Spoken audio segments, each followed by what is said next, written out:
ताले केउ केउ कर्मरे स्त्री स्वामीर बाम पटे बसिबो केउ केउ कर्मरे स्त्री स्वामीर डाहाण पटे बसिबो कौशल्या कहिले गुरुदे मु तो से पिला दीटी की चिन्हिनी आजानुलंबित भुज उज्ज्वल मुखमंडल से पिला दीटी की न चिन्हिले भी से पिलांकर रामायण राम नाम सुनिला परे मोर हृदय थरुची काई मौसा शुणु आपणकर रक्तगत संपर्क कि मो रक्तगत संपर्क कहीं गोटे पिला छोट बेलू हजि जाई से बड़ है आम चिन्ह पारानी किंतु ताकू देखिला पर गोटे स्वतंत्र भाव सृष्टि हम रक्तर संपर्क कुलगुरु वशिष्ठ कहले लो माँ तू न चिन्हिले कौन हम तू देखिले से पिला तो आखिर लुह झर तोर हृदय थर गोटे पद हे बाबू तू कौन सेमती हो कहीं गोटे पद आपण मानक शुणु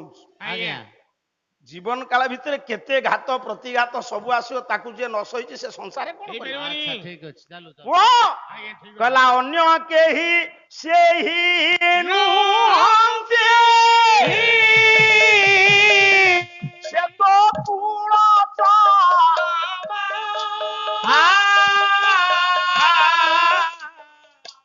प्रभु कूड़ा कूड़ा मंडन सारस्वत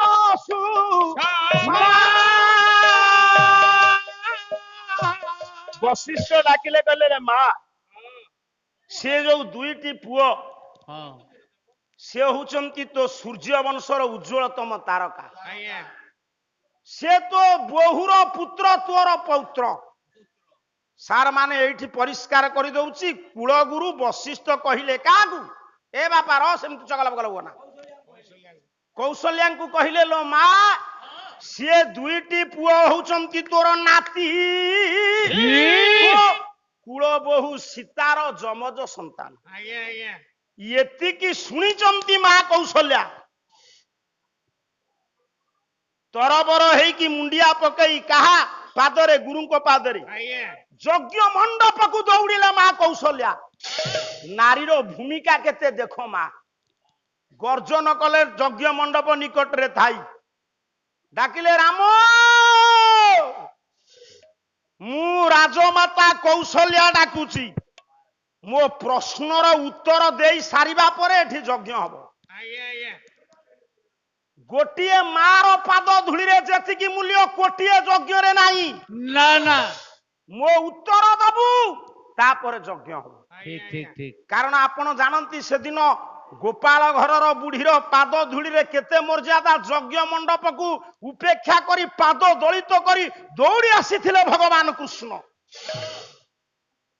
मां को डाक सुनिबा परे भगवान राम पंडित मान को परामर्श नहीं दौड़ी आसिकी लंब होइकी मां पाद तले पड़िबा राम रे उठ मु जानिछि तू मोर जोग्य पुओ मु तते गोटे कथा पचारिबी बापा कह मां मते कहि अनति दूर रे ये दिव्य मंडप ऊपर आजानु लंबित भुज उज्ज्वल मुखमंडल दुईटी किशोर बालक ये जो रामायण राम नाम गान करूचंती ये दुई जन किए कहि परिबु तू तांकु चिन्हिछु कह से किए कह अन्य से केहि नुहंती मां से तम कुलवधु सीतांकर पुओ मो बहुर पुओ तोर केहि नुह मते लाज लागुची तो परि गोटे जोग्य पुओ ठारु ए उत्तर सुनी मो पुओ राम कहूची ये कुआरे मो बहुर पुओ यार केहि नुह राम जो कुल बहु गर्भरु योग्य पुओ जन्म निये ताकू असती कहबा तू गोटे रजक रजकी कथारे पड़ी अंतसत्वा कुलबधु को निर्वासन दंड देलु मन खराम मो बोहू आसिले एठी यज्ञ हो तू जो सुनार सीता तैयारी करी यज्ञ मंडप रे बसैचु से सुनार सीतारे किछि मूल्य नाही सबुतक कथा कहिले गोटे विषय को सारिबा पाई 7 घंटा दरकार बस बस कौन बुझुचंती सुनार सीता को तैयारी करी तू जो डाहाण पटे बसैछु राम सुनार सीता तैयारी करी दक्षिण पार्श्व रे बसैचंती ସାରେ କଣ ନାରୀ ମାନଙ୍କୁ ବାମାଙ୍ଗି କହନ୍ତି ପ୍ରତ୍ୟେକ କର୍ମରେ ନାରୀ ପୁରୁଷର ବାମ ପଟେ ବସିବା କଥା। ବେଶ ରାମ ସୁନାର ସୀତା ତିଆରି କରି ହଁ। ଯଜ୍ଞ ମଣ୍ଡପରେ ହଁ। କାହିଁକି ଦକ୍ଷିଣ ପଟେ ବସେଇଛନ୍ତି? ସାରେ କାହିଁ ଡାହାଣ ପଟେ ବସିବ? ଗେଡୁଆରେ ସାରେ ସବୁ କର୍ମରେ ନାରୀ ହଁ। ସ୍ୱାମୀର ବାଁ ପଟେ ବସେ ନା। କେଉଁ କେଉଁ କର୍ମରେ ସ୍ତ୍ରୀ ସ୍ୱାମୀର ବାମ ପଟେ ବସିବ, କେଉଁ କେଉଁ କର୍ମରେ ସ୍ତ୍ରୀ ସ୍ୱାମୀର ଦକ୍ଷିଣ ପଟେ ବସିବ। ଏହା ବାଜିପାଲା କଥା ବାଦିପାଲା ହେଲେ କଣ ହବ? ଯଦି ସବୁ କହିବି ବିଷୟ ସରିବନି। ଆମର ଡାହାଣ ପଟା କହିଦିଅ ହଁ, ତେଣୁ ଆପଣ ଆଡେ ଯଦି କହିବେ ଆକୁ କାହିଁ କହିଲୁ ନାହିଁ, ସାଡେ କହିବ ବିଷୟ ସଇଲା ନାହିଁ, ସେ ହେଇପାରିବନି। ତାହେଲେ କେଉଁ କେଉଁ କର୍ମରେ ସ୍ତ୍ରୀ ସ୍ୱାମୀର ବାମ ପଟେ ବସିବ, କେଉଁ କେଉଁ କର୍ମରେ ସ୍ତ୍ରୀ ସ୍ୱାମୀର ଡାହାଣ ପଟେ ବସିବ? ଆଗ ଡାହାଣ ପଟ ଦେଖେ ଲେଖିଲେ ବଶିଷ୍ଠ ବଶିଷ୍ଠ ସଂହିତା କହିଲା ସ୍ୟମନ୍ତେ ଚ ବିବାହେସ୍ତ ଚୋଥା ଚାତୁର୍ଥୀ କର୍ମଣି ମধ্যে দানে ব্রতে শ্রাদ্ধে পত্নী দক্ষিণে তিষ্ঠতি। সেমন্তয়ନ কর্ম গর্ভাধাନ কর্ମ। ଟିକେ ସାର୍ ମାନେ ବିଚାର କରନ୍ତୁ, ନାରୀ ଗର୍ଭରେ ଗୋଟେ ପୁଅ କି ଝିଅ ଅଛି, ଭ୍ରୂଣ, ତା ପାଇଁ କର୍ମ ଅଛି। ଛାଡୁକୁ ଗଲେ ଆହୁରି ଅଛି। ଗୋଟେ ନାରୀ ଗର୍ଭ ଧାରଣ କଲା ବେଳେ ତା ସ୍ୱାମୀ ତାକୁ ଯଦି 5ଟା କଥା ଯୋଗେଇବ, ଯୋଗ୍ୟ ପୁଅ ପାଇବ। ଆଉ 5ଟା କଥା ନ ଯୋଗେଇଲେ ଅଯୋଗ୍ୟ ପୁଅ ପାଇବ। ୟା ଧରୁ 2-3ଟା ଡାକ୍ତର କହିବେ, ଆଉ କହିବେନି। ପୁରାଣରୁ ବିଜ୍ଞାନ ସୃଷ୍ଟି ନା। ଇଏ ଆମେରିକା ଯୋଉ ଡିଣ୍ଡିମ ବଜାଉଛି, ତା କାନ ଧରି ପଚାରିବ ବିଜ୍ଞାନ କୋଉଠୁ ଆଇଲା? ଭାରତ ବର୍ଷରେ ପର୍ଣ୍ଣ କୁଟୀରରେ ଜଙ୍ଗଲରେ ଜଣେ ଋଷି ବିଜ୍ଞାନର ସନ୍ଧାନ ଦେଲେ। ଋଷି କୋଣାର୍କ ପଞ୍ଚମହାଭୂତରୁ ବିଜ୍ଞାନ ସୃଷ୍ଟି। ହଁ, ସେମନ୍ତୟନ କର୍ମ ଗର୍ଭାଧାନ କର୍ମ। ସ୍ତ୍ରୀ ବସିବ ଡାହାଣ ପଟେ, ସ୍ୱାମୀ ବସିବ ବାଁ ପଟେ। ସେମନ୍ତେ ଚ ବିବାହ, ତୁ ଯେତେବେଳେ ବିବାହ ହେଲା ବେଦୀରେ, ହାତ ଗଣ୍ଠି ପଡିଲା, ତୋ ସ୍ତ୍ରୀ ଡାହାଣରେ ତୁ ବାଁରେ। ସେମନ୍ତେ ଚ ବିବାହ ତଥା ଚାତୁର୍ଥୀ କର୍ମଣି, ଚତୁର୍ଥୀ କର୍ମରେ ସ୍ତ୍ରୀ ଡାହାଣରେ ସ୍ୱାମୀ ବାଁରେ। ତୁ ବଧରେ ଭାରି ଲଜରେ ରହୁ। ତୋ ଜୀବନ କାଳ ଭିତରେ ଖଟୁଟାଇ ନଥିଲା, ଏବେ କରିଛି। ଭାରି ଲଜରେ ରହି, ସେଇ ଯୁଗରୁ ତୋର ଭତ୍ତା ହେଇପାରୁନି। ୟା ନା ଶିବାନନ୍ଦ ଦାସ, ଇଏ ଗୋପାଳ। ଆଚ୍ଛା, ତା ଆଧାର କାର୍ଡରେ ତାଲେ ବେଶ, ତା ଭୋଟ ଆଇ କାର୍ଡରେ ମୁଧନେଶ, ତା ବ୍ୟାଙ୍କ ଆକାଉଣ୍ଟରେ ଦନ୍ତେଶ। ଆଚ୍ଛା, ଆକୁ ପ୍ରଧାନମନ୍ତ୍ରୀ କରିପାରିବ ଭତ୍ତା? ଭୁଲ ମୋର?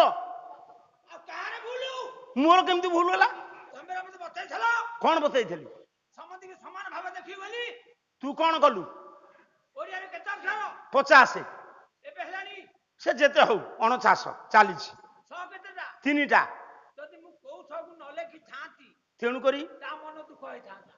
ଆଉ ତାହେଲେ ମୋ ଦୋଷ। ଆଉ ସେଇଥିପାଇଁ 3 ଦିନ ହେଲା ଘରକୁ ଯାଉଛୁ, ମନ ଦୁଃଖରେ ଆଉଛୁ। ଗୋଳମାଳ କରନା। ଶୁଣୁ, ମକ୍ଷେ କହିଲେ ଯଜ୍ଞ। ଯଜ୍ଞ କର୍ମରେ ସ୍ତ୍ରୀ ବସିବ ଡାହାଣ ପଟେ, ସ୍ୱାମୀ ବସିବ ବାଁ ପଟେ। ଶ୍ରାଦ୍ଧ କର୍ମରେ ସ୍ତ୍ରୀ ବସିବ ଡାହାଣ ପଟେ, ସ୍ୱାମୀ ବସିବ ବାଁ ପଟେ। ମା ମାନେ ମନେ ରଖ, ତୀର୍ଥକୁ ଯାଇଛ, କୁମ୍ଭ ମେଳା ଗଲା, ଏମିତି କେତେ ମେଳା ଅଛି। ଦାନ ଦବ, ଡାହାଣ ପଟେ ସ୍ତ୍ରୀ ରହିବ, ବାଁ ପଟେ ସ୍ୱାମୀ ରହିବ। କେଉଁ କେଉଁ କର୍ମରେ ସ୍ତ୍ରୀ ବାଁ ପଟେ ରହିବ, ସେଇଟା ପାଇଁ କାହିଁ ରଖିବି? ସେ ନ କହିବାରୁ ମତେ ଆଜି ପଦେ ଶୁଣିବାକୁ ପଇଲା। ପୁଅ କହିଲା ଆଶୀର୍ବାଦ ଭିଷେକେଚ ପାଦ ପ୍ରକ୍ଷାଳନେ ତଥା ଶୟନେ ଭୋଜନେ ଶୈବ ପତ୍ନୀ ତୁତ ରତ ଭାବେ।